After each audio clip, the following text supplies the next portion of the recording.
IPL 2025 champion royal Challengers Bengaluru కీలక ప్రకటన చేసింది. 3 నెలల సుదీర్ఘ విరామం తర్వాత సోషల్ మీడియా వేదికగా తొలి పోస్ట్ ను షేర్ చేసింది. IPL 2025 విజయ అనంతరం బెంగళూరు వేదికగా జరిగిన విజయోత్సవ వేడుకలు చోటు చేసుకున్న తొక్కిసలాట ఘటనను గుర్తు చేసుకుంటూ విచారం వ్యక్తం చేసింది. అయితే RCB విజయోత్సవ వేడుకల్లో భాగంగా చిన్నస్వామి స్టేడియం బయట చోటు చేసుకున్న తొక్కిసలాటలో 11 మంది అభిమానులు ప్రాణాలు కోల్పోయిన విషయం తెలిసిందే. ఈ సంఘటనపై ఆగ్రహం వ్యక్తం చేసిన కర్ణాటక సర్కార్ RCB టీమ్ మేనేజర్ తో పాటు ఈవెంట్ ఆర్గనైజర్స్ పై కూడా కేసు నమోదు చేసింది. కర్ణాటక అసోసియేషన్ ప్రతినిధులతో పాటు సంబంధిత పోలీస్ అధికారులపై చర్యలు తీసుకుంది. ఈ ఘటనలో మృతి చెందిన వారికి, గాయపడిన వారికి కర్ణాటక సర్కార్తో పాటు RCB ఆర్థిక సాయాన్ని ప్రకటించింది.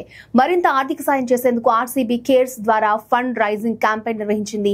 ఈ ఘటన తర్వాత సోషల్ మీడియాలో ఒక్క పోస్ట్ పెట్టిన RCB ఇన్నాళ్లకు RCB కేర్స్ గురించి చెబుతూ ఒక ప్రకటన రిలీజ్ చేసింది. ఇక్కడ మేము చివరిగా పోస్ట్ చేసి దాదాపు 3 నెలలు అవుతోంది. మీకు దూరంగా ఉండాలని ఇలా చేయలేదు, దుఃఖంతోనే ఇలా చేశాం. ఈ వేదిక ఒకప్పుడు ఉత్సాహంగా, మధుర జ్ఞాపకాలతో మీరు ఆస్వాదించిన క్షణాలను కనిపించేది. కానీ June 4th చోటు చేసుకున్న ఘటన ఒక్కసారిగా అన్నింటినీ మార్చేసింది.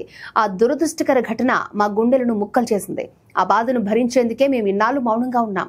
ఈ టైంలో మేము ఎంతో ఏడ్చాం, ఎన్నో విషయాలను నేర్చుకున్నాం. ఈ ప్రక్రియలోనే RCB కేర్ పురుడు పోసుకుంది. ఫ్యాన్స్ ని గౌరవించాలని, అండగా నిలబడాలని అవసరం నుంచి పుట్టింది. మా అభిమానుల కోసం నిర్వహించే కార్యక్రమాల కోసమే ఈ వేదికను ఏర్పాటు చేశాం. ఈ విషయాన్ని తెలియజేసేందుకు సుదీర్ఘ విరామం తర్వాత ఈ వేదికపైకి వచ్చాం. మీతో ఈ విషయాన్ని పంచుకోవడానికి, అండగా నిలబడడానికి, కలిసి ముందుకు నడవడానికి, కర్ణాటకను గౌరవంగా నిలబెట్టేందుకు RCB కేర్స్ పనిచేస్తుందని RCB ఆ పోస్ట్ లో రాసుకొచ్చింది.